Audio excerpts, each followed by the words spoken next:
selamat pagi. Gua Broto, gua seorang traveler. Hari ini gua akan ke Kota Tua.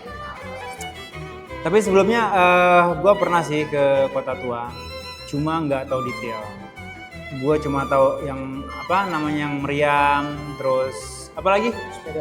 Sepeda-sepedaan, orang sketsa, nih kru gua banyak nih. Bikin lukisan ya, sketsa, ada band, ada kafe. Apa? Tato kali. Lu tato. Nah, tadi malam gue sempat browsing tentang Kota Tua. Terus barusan juga gue browsing. Ternyata ada sesuatu yang gue baru tahu. Gue aja yang tinggal di Jakarta baru tahu. Gak semua orang tahu informasi ini. Ikuti gue terus, tetap di Tourism Jam. A few moments later. Lupa gue.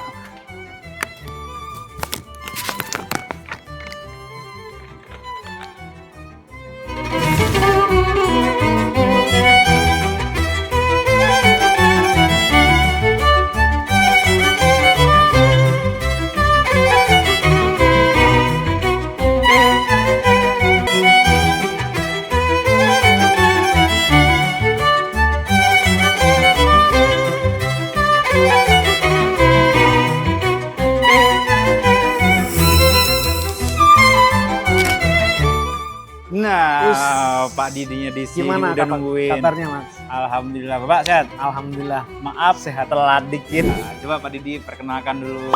Ya, halo, nama saya Didi, pemandu di Museum Sejarah Jakarta atau Fathahillah. Nah, jadi begini, Pak Didi. Saya ulik. Yang pertama, tentang lukisan yang dibikin di museum. Iya, ada Ya? beberapa lukisan. Ada beberapa lukisan. Iya. Kedua, apa hubungan Cut Nyadin dengan Kota Tua? Ketiga, apa hubungan Diponegoro dengan Kota Tua? Keempat, eksekusi mati yang ada di sini. Iya, ada. Kita juga punya penjaranya ada. Ada. Nah, itu guys, lebih menarik nih. Tetap di Tourism Jam. Ini bikin siapa, Pak? Namanya pelukisnya Haryadi Sumodijoyo. Ini dibangun setelah Batavia. Iya, ini belum begitu lama, ini paling ya 50 tahunan lukisan mural ini, Mas. Baru. Jadi baru. Terakhir dilukis ini Maret 1975. Permintaannya Pak Ali Sadikin itu gubernurnya waktu itu. Lukisan ini menggambarkan suasana Batavia. Jadi gini guys, Pak Ali Sadikin menginstruksikan mungkin seniman untuk melukis keadaan Batavia pada saat itu. Iya, Seperti betul. apa pestanya gitu Iya. ya. Namanya Haryadi Sumodijoyo. Dia meninggal 1997, berarti baru. Nah, gue berpikir ini dibikin zaman dulu. Ternyata setelah kemerdekaan gitu ya. Iya. Setelah Pak Ali Sadikin menjadi gubernur. Jadi ini nggak hanya suasana pesta, tapi ini suasana di kehidupan Batavia dulu dari 1905. Sering pesta mereka. Iya, ada pesta-pesta. Di sana ada itu, Mas, karakan pengantin Betawi. Ada suasana pasar. Jadi memang begitu dia meninggal nggak selesai. Ya udah begitu aja, natural, gitu kan? Betul, betul. Yang lain dilanjutkan dengan Ya, ini hanya sketsa-sketsa. sketsa aja karena nggak sampai Gitu. selesai. Ya udah, sekarang kita ke tempat berikutnya. Poin pertama gue udah kasih tahu tuh. Pokoknya ikutin gue terus, tetap di Tourism Jam. Coba Bapak ceritakan hubungan Cut Nyadin dengan Kota Tua. Cut Nyadin ini yaitu pahlawan dari Aceh dibawa ke Batavia. Kalau menurut Peter Carey, sejarawan Inggris itu selama 9 bulan. Jadi Cut Nyadin itu dari Aceh kirim dulu ke Batavia. Itu disidang dulu Pak ya? Iya, di sidang. Nah, Ditahan dulu. Ditahan, Penjara disidang. Kemudian baru dikirim ke Sumedang. Ini khusus wanita ya? Wanita. Tingginya ini hanya 120. Nunduk mulu nih. Nunduk, jadi nggak bisa berdiri, jadi harus jongkok. Atau Berapa lama Cut Nyadin? kalau menurut Peter Carey selama 9 bulan. 9 bulan Jadi- merasakan hal seperti ini. Tinggi penjara 120 cm. Di sini selama 9 bulan merasakan banjir nih. Kalau ada Ini air. tenang. Terus Saya berpikir zaman dulu seorang pejuang diperlakukan seperti itu. Iya. Kayak nggak adil. Gitu. Oke. Jadi itu poin kedua yang gua sampaikan ke kalian semua. Sedih sih sebenarnya. Sedih sebenarnya. Kalau ingatnya sedih ya. Oke, kita lanjut ke poin berikutnya. Tetap di Tourism Jam. Pak, coba ceritakan hubungan Pangeran Diponegoro dengan Kota Tua. Pangeran Diponegoro 1830 setelah ditangkap di Karisidenan Magelang, terus dibawa ke Batavia 26 hari ditahan di sini ya. Cepet ya. Kita lihat kamarnya Pangeran Diponegoro tetap di Tourism Dreams. Nah ini Kalau aku ingat ceritanya ruang kayak gitu sama, kamarnya Ki. ya Mas. Setelah ditangkap, kami dibawa ke Ada Pangeran Diponegoro. Nah, Pak boleh foto? salah Iya. satu- Kenapa ada perbedaan Cut Nyak Maaf. dengan Pangeran Diponegoro? Pertama Raja, jadi harus hati-hati.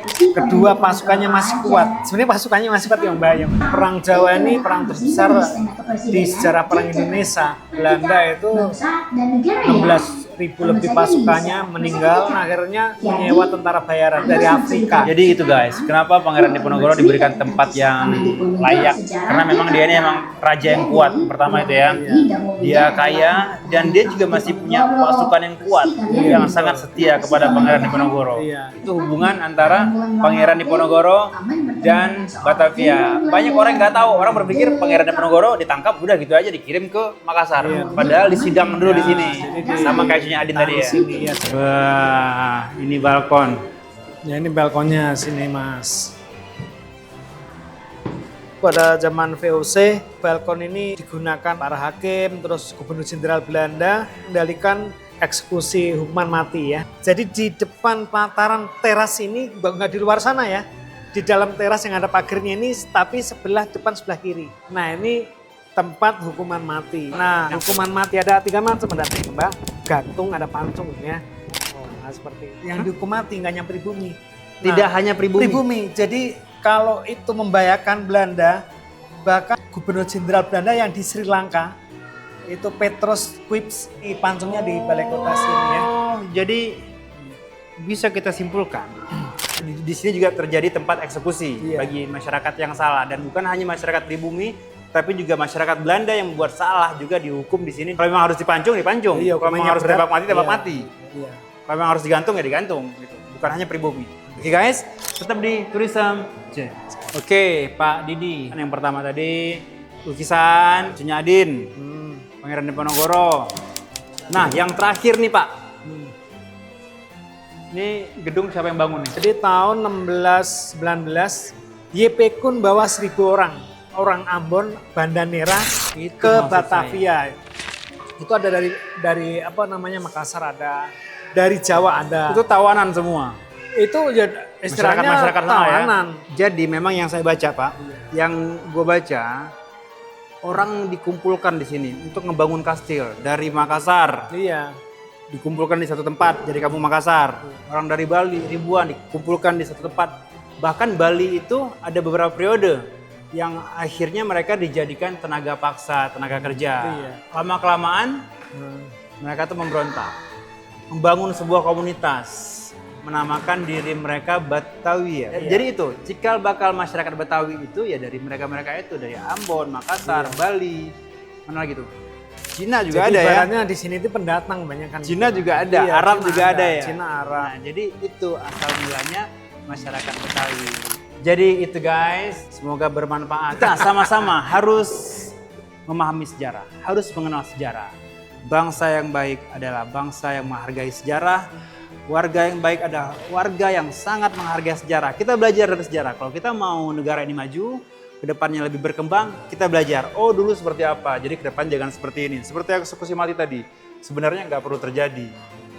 Dan kedepannya juga jangan pernah terjadi. Terima kasih banyak Pak Didi. Ya, sama-sama Mas ya. Kita ketemu Jangan lagi. komen lagi ya. Sangat berguna. Pak Didi sekali lagi terakhir, tetap di Tourism Tourism Jam. Jam.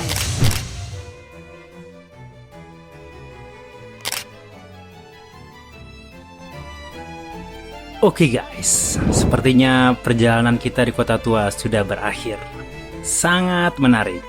Tetaplah mengenal sejarah, tetaplah memahami sejarah agar kita menjadi bangsa yang besar. Buat kalian yang mempunyai spot-spot menarik, jangan lupa tulis di kolom komentar. Biar gua kulik sampai tuntas. Tetap di Tourism Jam.